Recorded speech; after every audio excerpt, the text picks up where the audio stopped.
एक नवंबर 2024 में, नवंबर 24 में एमटीपी आया है, उसमें कैपिटल स्ट्रक्चर का एमसीक्यू बेस्ड, नहीं केस सिनारियो बेस्ड एमसीक्यू है। केस सिनारियो दिया है, उसमें से एमसीक्यू दिया हुआ है। तो मैं आपको आज वो केस सिनारियो एमटीपी नवंबर 24 का 10 मार्क का, अरे बाप रे का बड़ा क्वेश्चन है, ठीक है। तो इसको एक काम करो, अपनी बुक में अगर नहीं है तो फोटो खींच लो, या फिर कहीं से भी आप इंस्टीट्यूट का नवंबर 24 एमटीपी डाउनलोड करके ये केस स्टडी आप लिख सकते हैं, ठीक है। स्मॉल बस company is into manufacturing mini buses. Since its establishment, it has seen a phenomenal growth in both its market share and profitability. The financial statement, that is P&L account and balance sheet, are shown below. Shown below लिखा है लेकिन नीचे कुछ है नहीं, ठीक है। कहीं से तो उसने उठा के चेप दिया है, और नीचे जो कहानी है, जो कैलकुलेशन है, उसमें कोई लेना देना भी नहीं है। The company enjoys the confidence of its shareholder who have rewarded and growing with growing dividend year after year. Last year too, the company had announced 20% dividend, which was the highest in the automobile sector. Company has never defaulted on loan payment and enjoys a favorable phase with its lender, which include financial institution, commercial bank and other private debenture holder. Competition in bus industry has increased in the past few years, and the company foresees further intensification of competition with the entry of several foreign bus manufacturers, many of whom are market leader in respective countries. Mini bus segment especially will witness entry of foreign majors in the near future, with latest technology being offered to Indian customer. Small bus companies management realizes the need for large scale investment in upgradation of technology and improvement of manufacturing facilities to beat competition. While on one hand competition has been intensifying, on the other hand there has been a slowdown in the Indian economy, which has not only reduced the demand for buses but also led to adoption of price cutting strategy by various bus manufacturer. अब इसको यहां से यहां तक काट दीजिए, उसका और नीचे के क्वेश्चन से कोई संबंध नहीं है। वो मॉड्यूल में एक क्वेश्चन है, उसको बस उन्होंने ऊपर कुछ केस स्टडी के नाम पे धोखा था ये, ठीक है। डायरेक्टली यहां से क्वेश्चन चालू होता है, company needs 3,12,50,000 for investment etcetera etcetera. Company has 3 options, जो भी हमने क्वेश्चन किए भी थे। कंपनी में issue 31,25,000 equity share of 10 each, ये हो गया आपका प्लान 1 इक्विटी प्लान।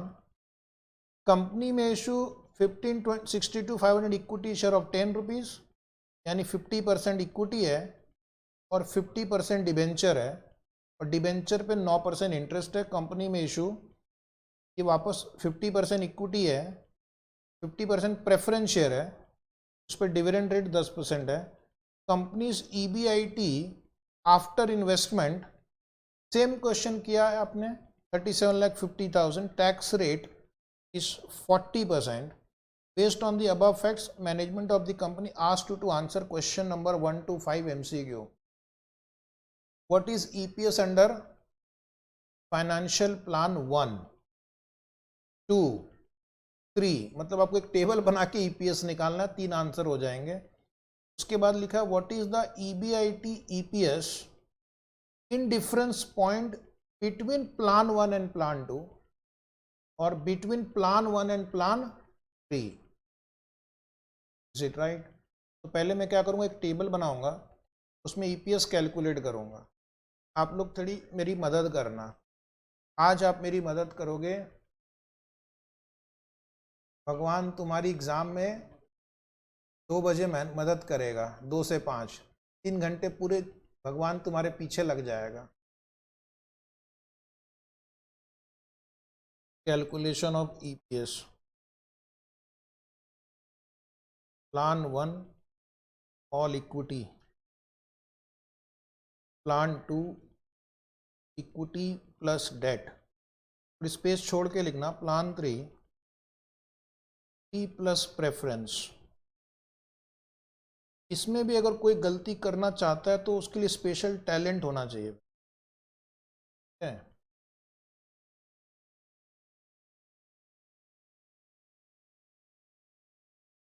लिख दिया, पूरा अमाउंट लिखेंगे। हाँ, फर्स्ट पॉइंट ए, ईबीआईटी कितना दिया उसने, हाँ 3 बार लिख दीजिए, 37,50,000,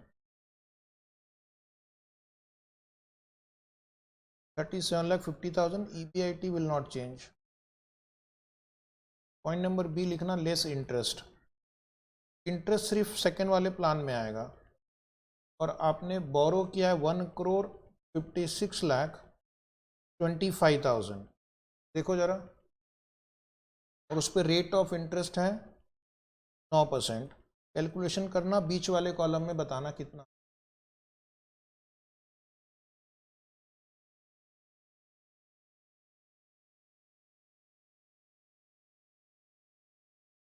$14,06,250 आ रहा है। पॉइंट सी, ईबीटी लिख दो,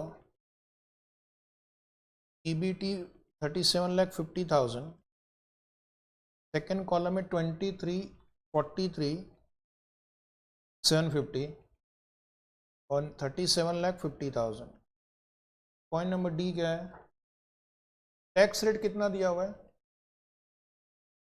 अगर टैक्स रेट 40% है तो earning after tax will be EBT का 60%। बोलो हाँ, एक लाइन क्यों बर्बाद करें, हमें तो एमसीक्यू सॉल्व करना है ना। एमसीक्यू में क्या करना, अगर टैक्स रेट 40% है तो earning after tax 60% of EBT. बताइए, 60% of EBT is earning after tax. Normal question 4 से 6 मार्क का आता तो फिर आप पूरा लिखना, ये तो हम रफ में कर रहे हैं। नेक्स्ट बोलो, 14,06,250, वेरी गुड, आगे बढ़ो जवान। हाँ नेक्स्ट, वापस 22,50,000, फिर से मत करो, पहला और तीसरा सेम है। पॉइंट नंबर ई लिखना, less preference dividend, preference dividend 1,56,25,000, rate देखना शायद वो भी 9 की 10 है, 10 है। लास्ट कॉलम में 1,56,25,000। अभी आप लिखना earning available to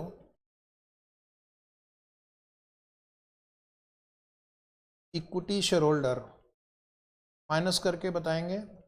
last column में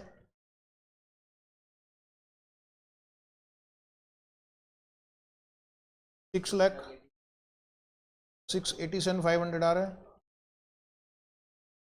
फिर लिखना नंबर ऑफ इक्विटी शेयर, जरा क्वेश्चन देख के बताना, 100% अगर मैं इक्विटी रेस करता हूं तो इक्विटी शेयर कितने हैं,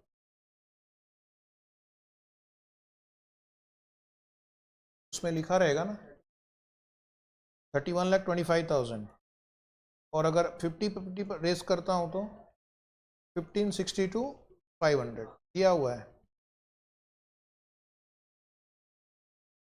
अभी लिखना EPS F divide by G, calculator पे करेंगे।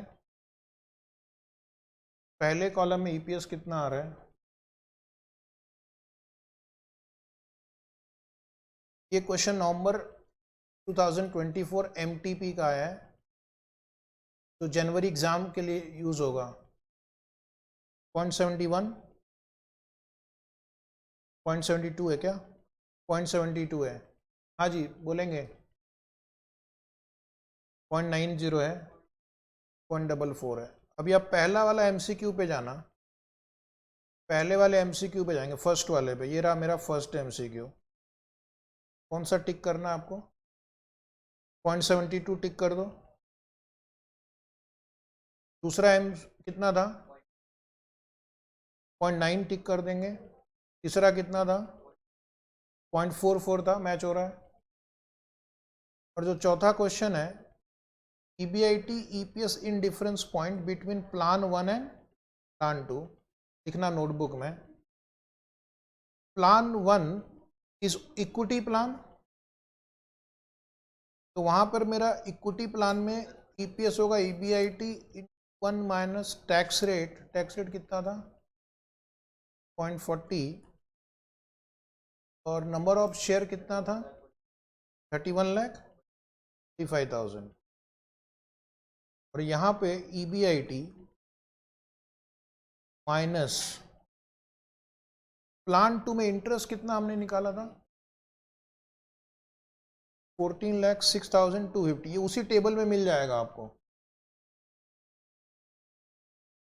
1 माइनस 0.4 और नंबर ऑफ शेयर कितना था 156,2500। अभी रुको, जल्दी करने के लिए क्या करना है आपको, ये कैंसिल हो जाएगा और ये आप कैंसिल करके यहाँ पे 2 लिख दो। कर सकते हैं ऐसा? इतना मैथमेटिक्स तो आना ही चाहिए ना। तो अब मेरे पास रह गया EBIT और यहाँ पर क्रॉस मल्टीप्लाई कर लेना 2 EBIT माइनस ये डबल हो जाएगा 28,12,500।